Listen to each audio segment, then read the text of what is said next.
The cardboard box should have been a joke. Instead, a hiss cut through 34 years of thinking family ties were unbreakable. My daughter sent a venomous snake to my front door on Father's Day, and that one act made me do something I never thought I'd have the nerve to do. If you believe love shouldn't let someone walk all over you, hit subscribe and like right now. Drop a comment if you've ever had to choose boundaries over blind trust. I'll read the best ones in the next video. Now, here's what happened. My name is David. I'm the kind of man who believed in margins and second chances and showing up. For 34 years I helped raise a girl who used to draw stick families and leave macaroni necklaces on my pillow. That girl was Rachel. The woman she became was someone I barely recognized. We lived in Cedar Ridge, Oregon, a town quiet enough that you could hear a neighbor's laugh 3 houses over, and small enough that birthdays were public events. My wife, Elaine, and I built our life there. We raised Rachel the best way we knew how, with routines, with scuffed-up moral lessons, with a lot of quiet sacrifice. We wanted stability for her because we never had it. We wanted better, but there are lines you draw because you love someone, and then there are cliffs you keep crossing because love keeps telling you to try one more time. I learned the difference the hard way. Rachel was that kid who made macaroni necklaces and insisted on giving me the first one. She loved stickers and slept with a stuffed rabbit until she was 9. But over the last decade, something changed. It started with small crises that we erased, college loans, bounced checks, a surprise hospital bill here and there. Then it escalated. She hid a gambling problem, she lied about how money was being spent, and she used threats about family and the kids whenever I tried to set a limit. I'll be honest, I enabled it. I sold my vintage motorcycle 3 years ago, my last real indulgence, when we discovered a $12,000 gambling debt she'd kept secret. I remember the dealer's lot. Harsh lights, the smell of oil, the papers sliding across the counter. I told myself I was a parent doing a hard thing. I told myself it would be different next time. But next time kept coming. 2 weeks before Father's Day, she called asking for $6,000 for an emergency. The conversation went nowhere. She danced around details and then accused me of choosing money over family. That sting hung in the air like dust. On Father's Day morning, Elaine and I were in the kitchen. Her slippers, my coffee, a card with crooked handwriting. A delivery truck rolled in. The driver left a medium cardboard box on our porch and waved. He seemed casual enough. The box had air holes punched into it. I remember the sunlight cutting across the porch. I remember telling Elaine I'd open it. The hiss cut across my chest like a blade. It wasn't recorded or loud.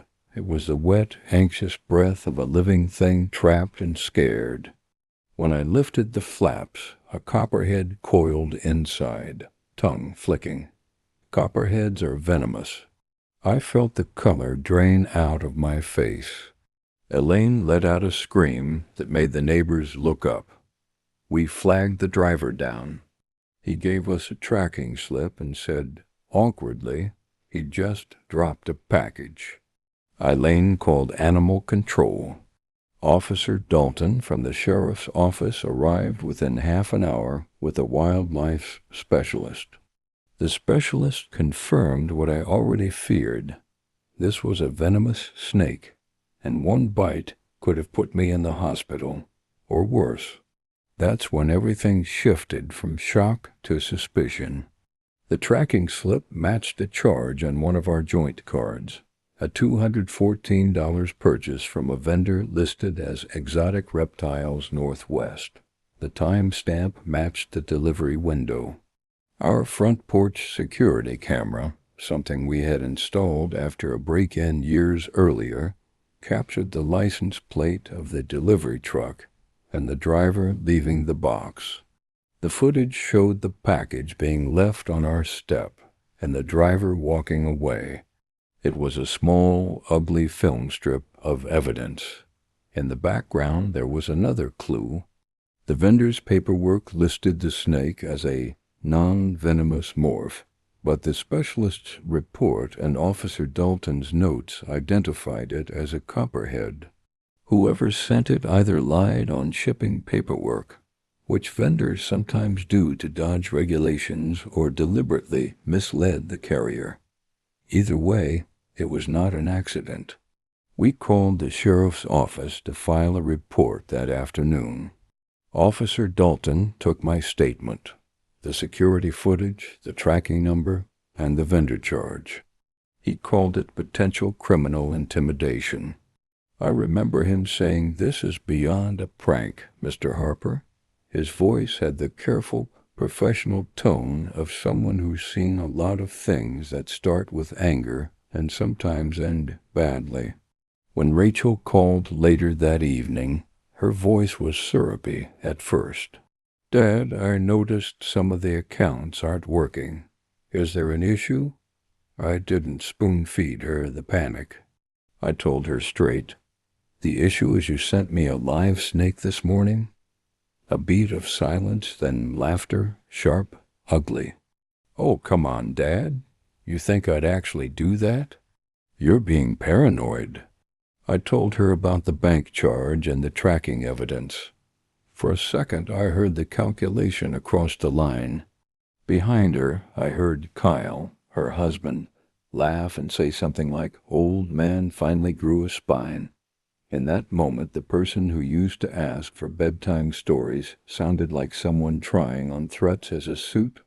At 7 p.m. the next night, Rachel and Kyle pulled into our drive, tires screaming. They pounded on the door. Rachel's face was flushed, words sharp with entitlement. "We need to talk," she demanded. "We already did," I said, standing in the doorway, my chest tight, but my voice steady. "You're insane if you think you can just cut me off," she said, planting the usual wedge. "The children. Emma and Noah need things. You're choosing money over family. Emma is 10. Noah is 7. I remember them the way you remember small, light things. Emma's freckled nose, Noah's obsession with dinosaurs. Using them as a club changed the argument from moralizing to weaponizing." Kyle stepped forward then, close enough that I smelled stale beer. "We know your routines, old man," he said. "Think about that before you push us too far." That was the real threat. Not the box, not even the snake, but the suggestion they could invade our quiet. I thought about nights I'd stayed up fixing a leaky roof, paying a missed rent, bailing my child out because love told me to.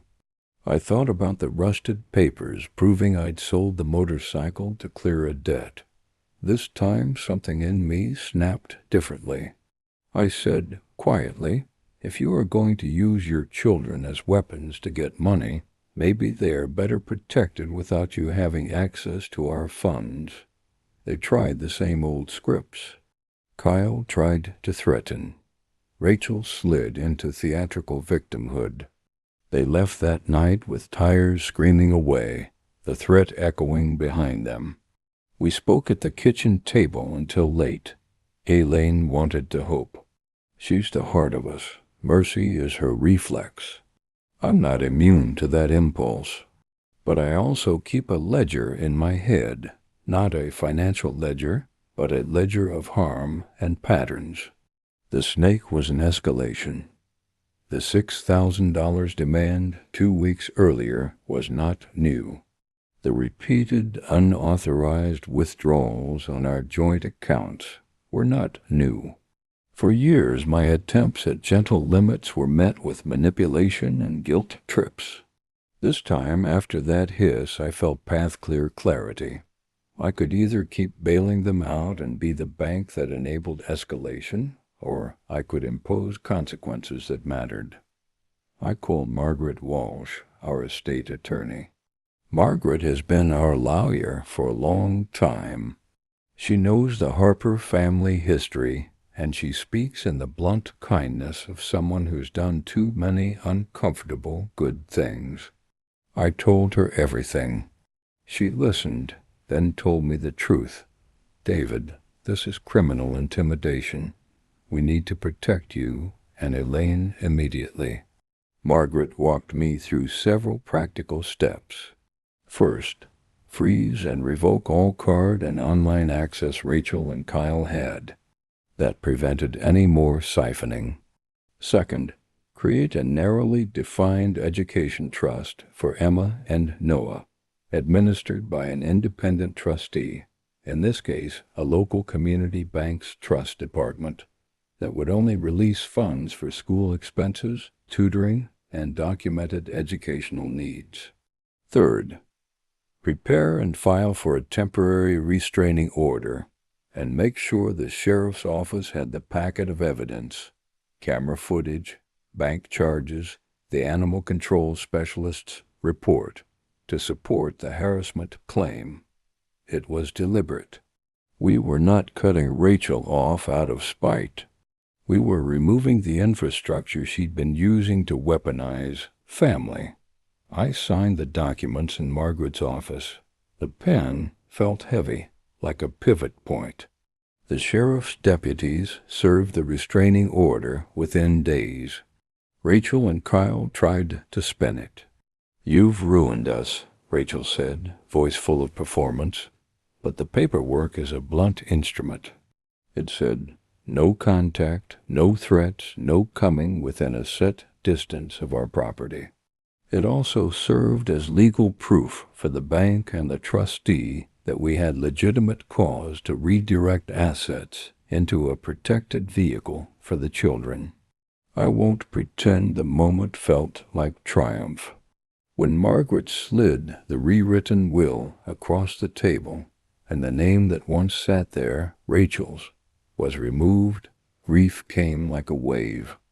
I'd imagined that will in a soft, private way for years. Removing her name felt like admitting we had failed for too long in the only way that mattered. We had let her avoid consequences. But there was also relief braided into that grief. The relief is the important part of the story. Quiet, not flashy. It's waking up without a prickle of dread on the back of your neck. It's sipping coffee without wondering what the day would demand. People ask, why not counseling? Why not more attempts? We tried counseling in years past. Rachel could be present enough to collect empathy and promises, but she rarely did the slow, grinding work of change. Enabling became a pattern. And when someone crosses into threats that could cause real bodily harm, boundaries are no longer optional. The revenge, if you want to call it that, was structural more than dramatic. It took the tools she'd used and removed their power. The accounts she'd siphoned were frozen. Access was revoked. The community bank trustee would only disperse funds for education upon proof. The grandchildren would still be protected. There would be supervised, scheduled visits, so Emma and Noah could spend time with their grandparents without us becoming pawns in their financial games. When Rachel called weeks later, the voice was smaller. "You don't mean this, Dad." There was anger, but also a brittle edge. "You can't legally do this." "We already did," I said. I set aside money for Emma and Noah's school and tutoring. If they need help, it's available, but it's controlled. No one can siphon it. "You'll regret this," she said finally. "Maybe," I answered. "But I'll sleep better, and I won't be complicit anymore." Sleep returned to me in a way I hadn't expected. That's the payoff. Not a dramatic public humiliation, but mornings that don't begin with worry. Elaine and I could drink coffee and hear the day in a softer way. We could be ordinary again. We had also kept our promise to the grandchildren in a way that closed off the roots of misuse. There were hard moments. Holidays felt hollow at first. The empty chair at Thanksgiving was a new kind of ache. Friends asked if I regretted it. Others said, quietly, they would have done the same. There were conversations with the bank, with the sheriff, and with Margaret's office. A criminal investigation was opened based on the delivery and the vendor's paperwork, and the vendor's records became part of that inquiry. I don't know if anyone will be prosecuted. Those things move slowly and depend on the evidence chain, but the civil protections were in place and immediate. Months later, the true small victories arrived. Emma swiping through a science book at our kitchen table, Noah bringing over a drawing of a dinosaur he'd labeled Grandpa's best friend. The trust covered a reading tutor for Emma, and the trustee released funds for it after the application. A small administrative hurdle that felt, in its own way, like a moral corrective. If you're listening and wondering whether I was cruel, I understand. Parenting is messy. Cutting someone out of an inheritance is dramatic on paper, but sometimes love means holding someone accountable, especially when their choices endanger you or others. For decades, I let our family account be a wish-granting machine for Rachel.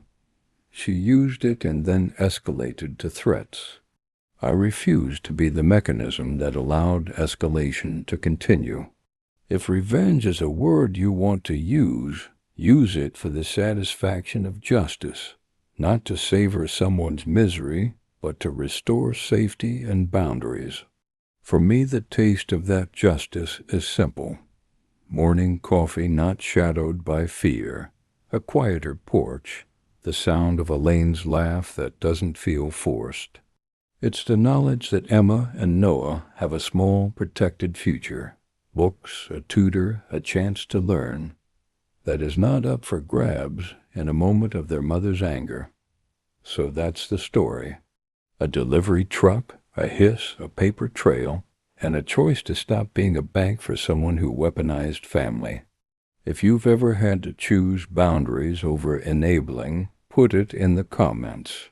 Tell me whether you think I did the right thing or what you might have done differently.